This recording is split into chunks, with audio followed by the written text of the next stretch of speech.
Charles G. Finet, l'espoir d'un gangster meurtre. À partir de 1824, Charles G. Finet, un pasteur presbytérien ordonné, est apparu dans un certain nombre d'églises et d'autres bâtiments pour diriger des réveils au cours des décennies suivantes à New York et en Pennsylvanie.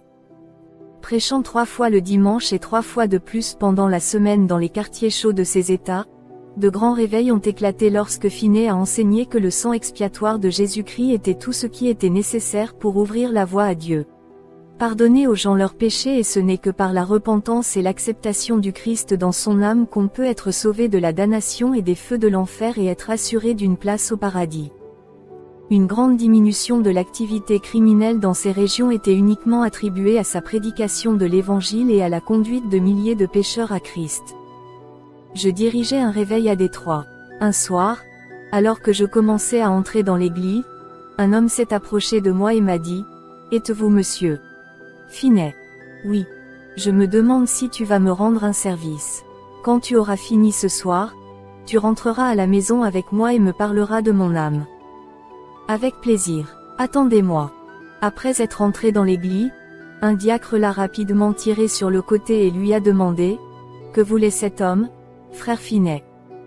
Il voulait que je rentre à la maison avec lui. Ne le fais pas. Je suis désolé, mais j'ai promis et j'irai avec lui. Savez-vous qui est cet homme?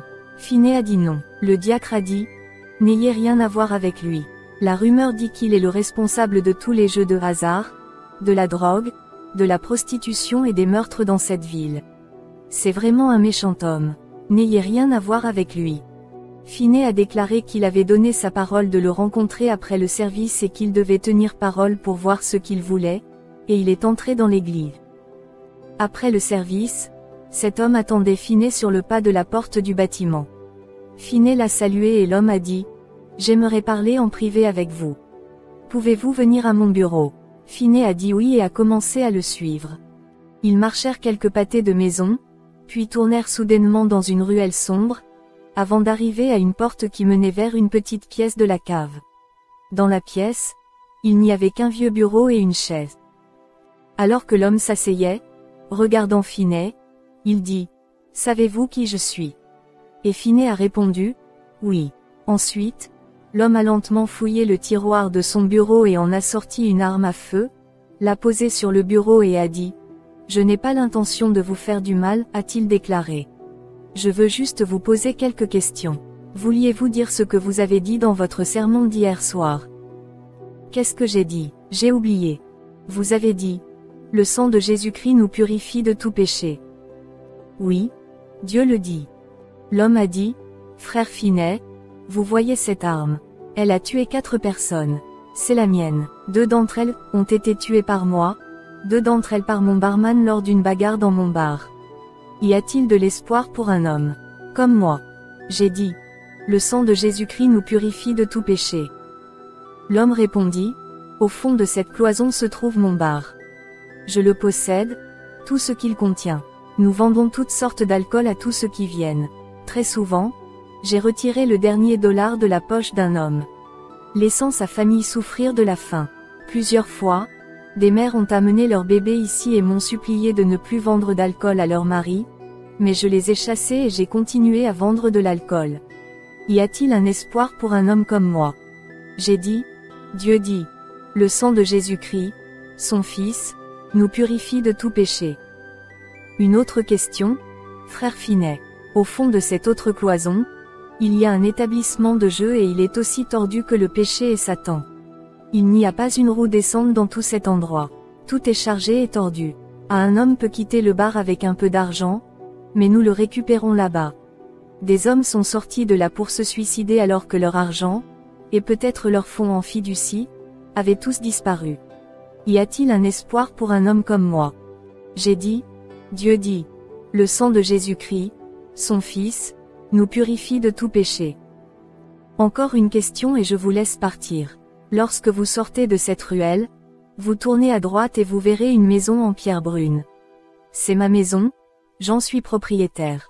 Ma femme est là, et nos 11 Margaret, fille de 13 ans. Il y a 13 ans, je suis allée à New York pour affaires. J'ai rencontré une belle fille. Je lui ai menti. Je lui ai dit que j'étais agent de change et elle m'a épousé. Je l'ai amenée ici, et quand j'ai découvert ce qu'étaient mes affaires, cela lui a brisé le cœur.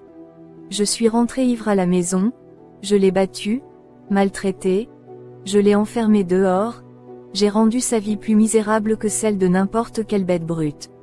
Il y a environ 1 mois, je suis rentré chez moi ivre, méchant, misérable. Ma femme s'est mise en travers de mon chemin et j'ai commencé à la battre. Ma fille s'est jetée entre nous. Je l'ai giflée au visage et je l'ai frappée contre un poêle chauffé au rouge. Son bras est brûlé de l'épaule au poignet. Il ne sera plus jamais pareil. Frère Finet, y a-t-il de l'espoir pour un homme comme moi? J'ai saisi l'épaule de l'homme, je l'ai secoué et j'ai dit, « Oh, mon fils, quelle histoire noire tu as à raconter. » Mais Dieu dit, « Le sang de Jésus-Christ nous purifie de tout péché. » Guillaume est simple. L'homme a dit, « Merci, merci beaucoup. Priez pour moi, je viens à l'église demain soir. » Je vaquais à mes occupations. Le lendemain matin, vers 7 heures, le barman a traversé la rue pour sortir de son bureau. Sa cravate était de travers. Son visage était poussiéreux, en sueur et taché de larmes. Il tremblait et se balançait comme s'il était ivre. Mais revenons à cette pièce. Il avait pris son siège pivotant et brisé le miroir, la cheminée, le bureau et les autres chaises. Il avait brisé les cloisons de chaque côté.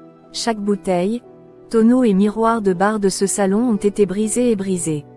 La sueur de bois nageait jusqu'aux chevilles dans un terrible mélange de bière, de gin, de vin et de whisky.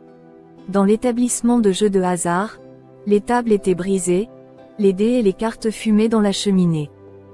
Il traversa la rue en titubant, monta les escaliers de sa maison et s'assit lourdement sur la chaise de sa chambre. Sa femme a appelé leur fille et lui a dit, « Maggie, monte à l'étage et dis à ton père que le petit déjeuner est prêt. » La jeune fille monta lentement les escaliers. À moitié effrayée, elle s'est tenue sur le seuil de la porte et a dit, « Papa, le petit déjeuner est prêt. » Maman dit de descendre. « Maggie, chérie, ton père ne veut pas de petit déjeuner. » Maggie a dévalé les escaliers en courant et a dit, « Maman, papa a dit, Maggie, chérie, et il n'a pas. » Maggie, tu n'as pas compris. Tu remontes et tu lui demandes de descendre. Maggie est remontée à l'étage avec sa mère qui la suivait. L'homme a levé les yeux en entendant les pas de sa fille, a étendu son genou et a dit, « Maggie, viens ici. » Timide, effrayée et tremblante, la jeune fille s'approcha de lui. Il la plaça sur ses genoux, pressant son visage contre elle en pleurant. Sa femme, debout sur le seuil, ne comprenait pas ce qui s'était passé. Au bout d'un moment, il la remarqua et lui dit, « Viens ici, chérie. » Il jeta ses bras autour d'eux, ceux qu'il avait si terriblement maltraités, baissa son visage entre eux et sanglota jusqu'à ce que la pièce tremble presque sous l'impact de son émotion.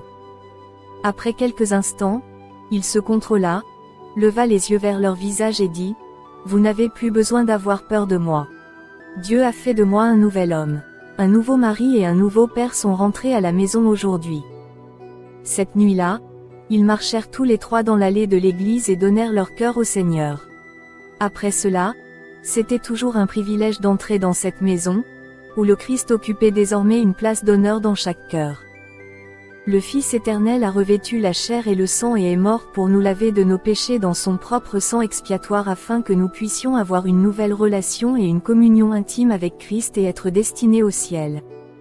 Dieu lui-même a pourvu au sacrifice suffisant et efficace pour le péché, nécessaire à toutes les générations de l'humanité, sans lequel une personne est perdue à jamais.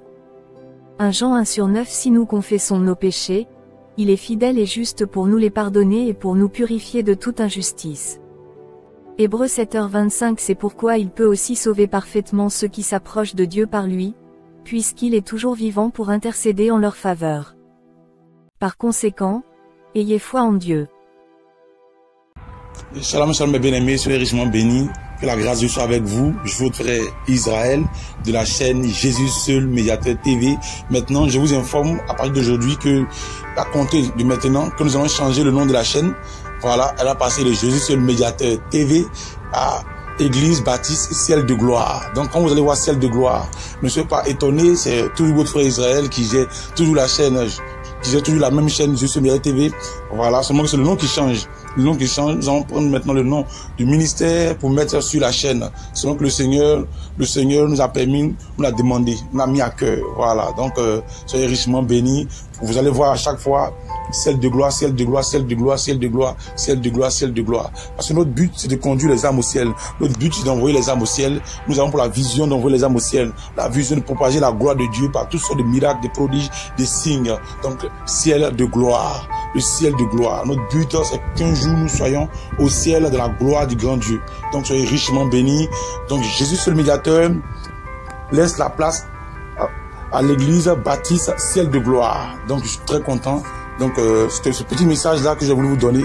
Que Dieu vous bénisse abondamment, abondamment. Et shalom, shalom, shalom, shalom, shalom, shalom, shalom, shalom.